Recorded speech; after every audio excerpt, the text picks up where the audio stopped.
Okay, you ready? So what are we talking about today? What's on your mind? Well, hello, Philippine baddies. You know, we have this wonderful Mr. Randy here. He's a coach out at Spring GR, and he has other elaborate business opportunities that he does. And you know, we're out here trying to get fit mentally, physically, and financially. So, Mr. Randy, can you tell us a little bit about yourself and Yeah, man, I your tell you, experience? I can speak from having, when we think about fitness, right? We want to always consider how to stay financially fit, obviously, along with our bodies and our mental capacities and all that kind of stuff. So I can remember being early on, like 21 years old. I had left the house at like 18, in good standing, right? And I was paying rent.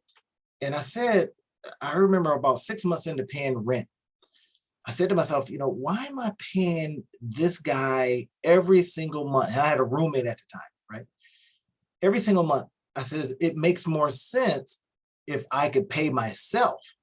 I don't know, back then I may have come across some, Dave Delgado, real estate, something or another, buy it, no money down, something. But it started making sense to me. So I decided to, and I didn't have a big job. I mean, I think I may have been making like $7.50 an hour or $8 an hour or something like that. In the But I had 90s? enough money. Say it again. In the 90s? Yes. Okay. Yeah, it was 90. But anyway, so I just kind of started thinking about it, and I thought, why not take my roommate over to a house that I bought? And so I ended up buying a multi-family house, right? So I bought a duplex in essence. And that kind of started the Right. journey of, taking care of my finances and adulting, right? I didn't know that wasn't a word back then, adulting, but it was about maturing and growing up and being on your own, right? And taking the chance. And I remember some parents were saying, you guys are going to fail. You guys are going to fail because, well, we were young, right? Yeah. 18, 19 years old. And you know what we were doing, buying things. But I had this idea that, well, I will let the properties buy everything else, right? So I had like a little, beater car, making my little $8 an hour, right? But then I thought, to qualify for the house, I was able to use the rents from upstairs and my income and I think I was actually 19. Yeah, I was 19. Wow, So then that's I had the impressive. roommate. So he was paying me Mhm. $200 a month. And then the upstairs was paying me, I think it was $300 or $400. And my house note was $365. So I was Everything like, I'm doing covered. that. Yeah, back then. Right. So that was a part of it, and that was kind of the encompassing me coming from, kind of give you a little bit of background, right? I didn't go to college right after high school. I wanted to wait. I wanted to make some money, right? So College is that was a expensive. part of it. Huh? I said college is so expensive. I'm still paying debts off Yeah. 7 I mean, years I went to later. college later. I mean, I got a whole bunch of Mhm. degrees now.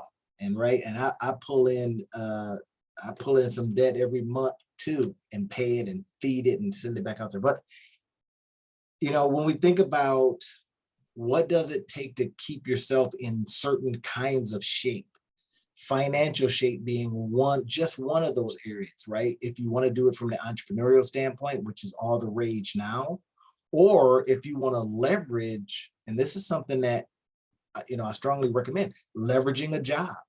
We just don't take the job and let it buy all of the stuff. We buy things with the money from the Mhm. job that we can then leverage, right? In a business kind of way, whether it's starting something, and what, or it's, whether you want to start something online, you want to start something like a physical retail store or whatever it is, right? Leverage the job to do just that. That's because it becomes so much fun to be able to do that. And that's a part of that adulting process, right? Getting older, getting good credit and all that kind of stuff, man. I can tell you there was so many times when, something would go out and I go to my parents would look at me like, you moved out. figure it out. It's like, ah, Right? man, I don't know what to do about a water heater that went out in the middle of the night. But that becomes a part of the story. So that, in the early parts of who I am, that's how I started thinking entrepreneurial, buying, using, and leveraging the job, letting that buy. Because I mean, I had all the toys too, right? But I let the business buy the toys. And that's something that is, in my estimation, one of the best ways to grow your money Hmm. as you grow up. For sure. Because we live in an economy and a society where it's just like, hey, get a credit card, put everything on the credit card. Now you're good. But they don't like show you how to use the credit card accurately or even understand that you don't even need it sometimes, you know? Yeah, I mean, you've got the Dave Ramseys of the world that said no credit, right? And I totally jacked up some credit cards, trust, right? I just happen to be able to get myself out of it, right? Hmm. I mean, I've done all the things, put the, freeze in the credit card so I wouldn't be encouraged to use it, and you in there chipping away just to get the numbers off and all that kind of stuff Wow. because it's easy money and it's Uh-huh. almost not real when you use a credit card. Now, does it build your credit? Sure, I guess, right? But other things can build your credit, especially now. They can use so many different things to build credit. And it's Hmm. and then eventually you learn this really important thing that cash is king and queen, or queen and king, however you want to say it, and that you really want good credit so that you can get more credit. In other words, you qualify to buy stuff. But when you flip that on its head and you says, well, I want to make sure my insurance stays low, so I want a credit score. I want to make sure that I can, enter certain jobs, so I want a good credit score, if you will. But once you figure that out, Exactly. you start leveraging credit with cash.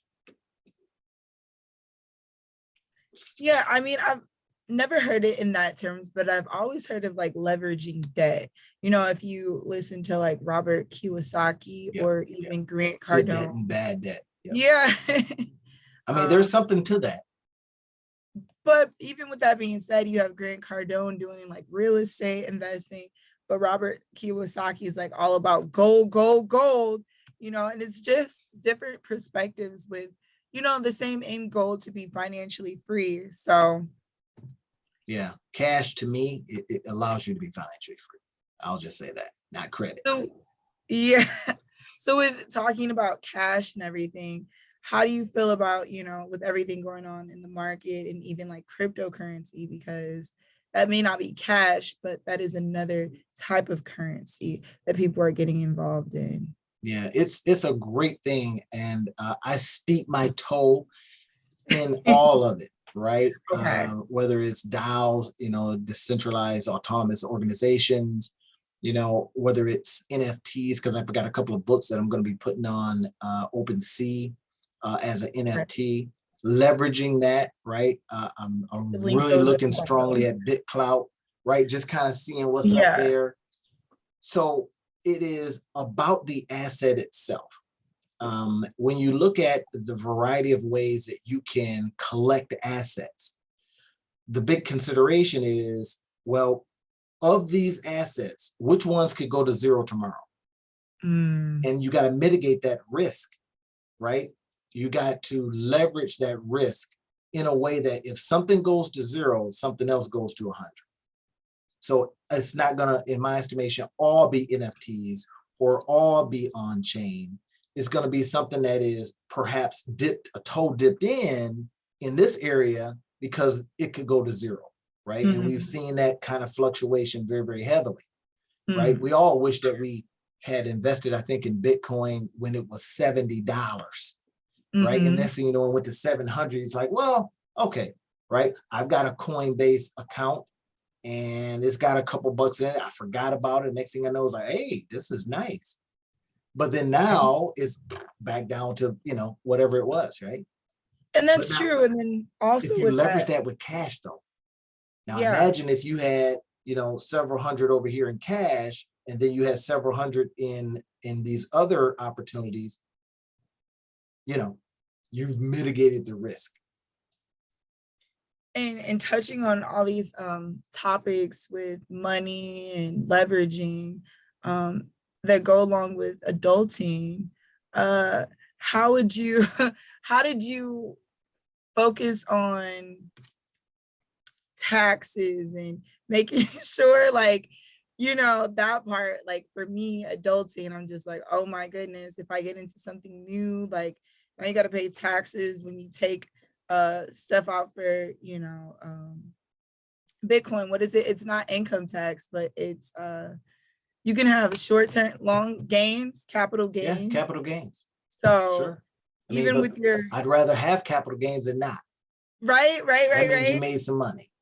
Yeah, so with the housing and your experience with Bitcoin as well, like how did you're adulting still, how did you adult through that, and any takeaways for anyone trying to do even real estate as well as Bitcoin or other avenues? Yeah, I think a lot of it's going to have to do with, getting, and you've heard this term before, but getting somebody that'll walk you through it. Mm, However you get your mentor, right? Then, and I remember rejecting a guy that wanted to mentor me about the stock market way back mhm, then, right? And this was, I mean, I think I had two jobs at the time. And he says, "Hey, man, let me teach you about the stock market." And I must have been 18. And I was like, dude, I'm not trying to hear about that. And, he was older, maybe like 26, 27. He wow. was from another city. He was from Philadelphia. And he was doing stuff back then, making 70, 80 grand or whatever it was, right? In the 90s. And Mhm. so it was a big deal for our community, right? It's like this dude comes from, Yeah. Philly. They were on that, hey, you hire me into this company for under a contract. I don't work for you, but I do this contract work. And it was good work. And he was like, let me teach you about this stuff. Now, I listened, but, or I should say, I heard him, but I didn't listen. Mm, Right now, I ended up getting into stocks and stuff like that later. And it was because of those first parts of mentorship. Some of the stuff y'all ain't trying to hear. You dig what I'm saying? You're going to be like, dude, you're like a million years old. Get out of here. I'm not trying to hear that. I'm trying to have some fun. But then if you can just let it enter, don't reject it wholesale. That'll help in that adulting process, right? You talk a little bit about NFTs, talk a little bit about smart contracts, talk a little bit about being on chain, off chain, and all these different asset things. Talk a little bit about email marketing, like which I teach a lot of, right? That's an asset. If you've got an email list, or if you're an influencer on social media, and you can take mhm. that influence and bring it into an asset-based situation and leverage that. Now, if that leveraging can then bring you money, bring you cash, you can go off and dip your toe into some more speculative stuff. If it goes to zero, you still got the asset.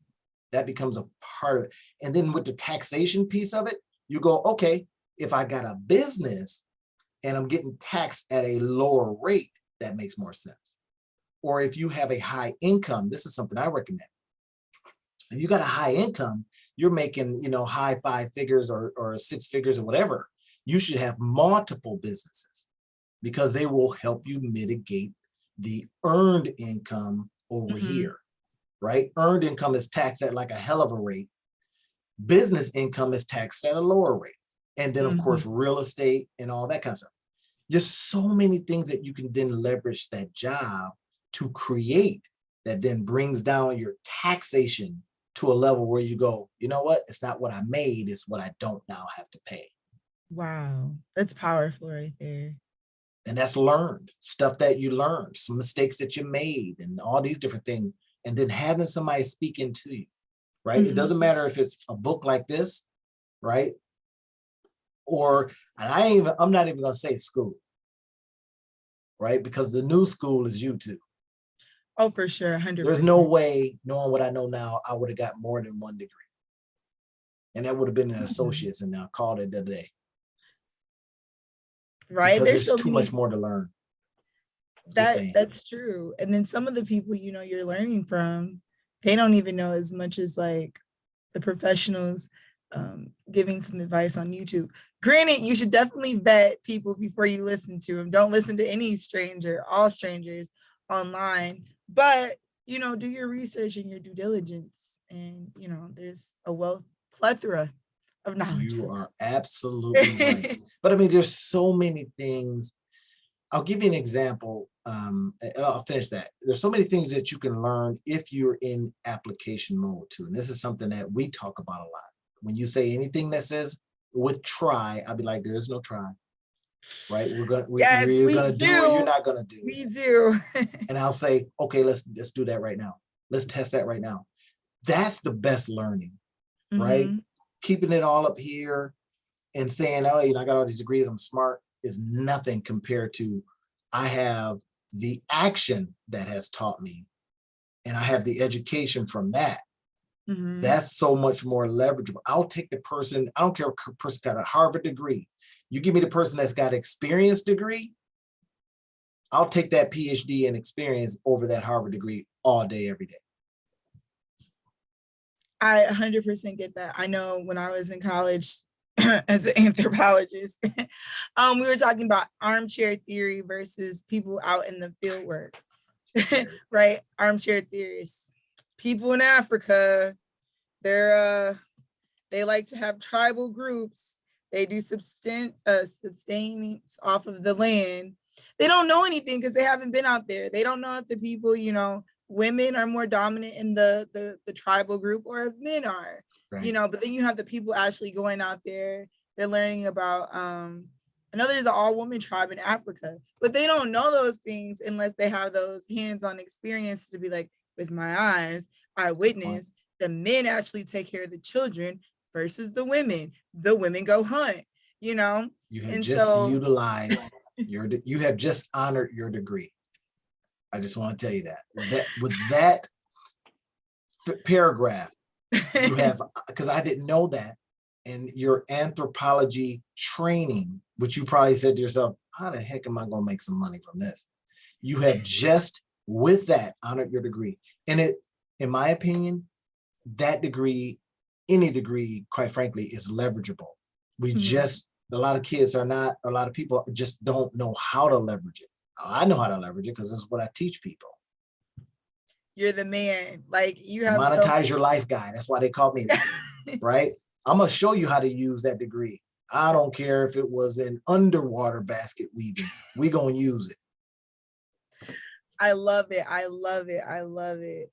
And thank you so much for just, having this conversation. I think it's very important that we don't stray or get too shy to ask for help if we need it and share some of our high points and our low points through our journey, because just like you said with the guy who tried to help you out or didn't try, he did help you because you were able to utilize some of that information that he gave you, yeah, something got through and it got you to a point where you have you've had multiple houses, you have multiple businesses, and now you've had that ability to go out and be a blessing to other people and share that wealth of knowledge with them.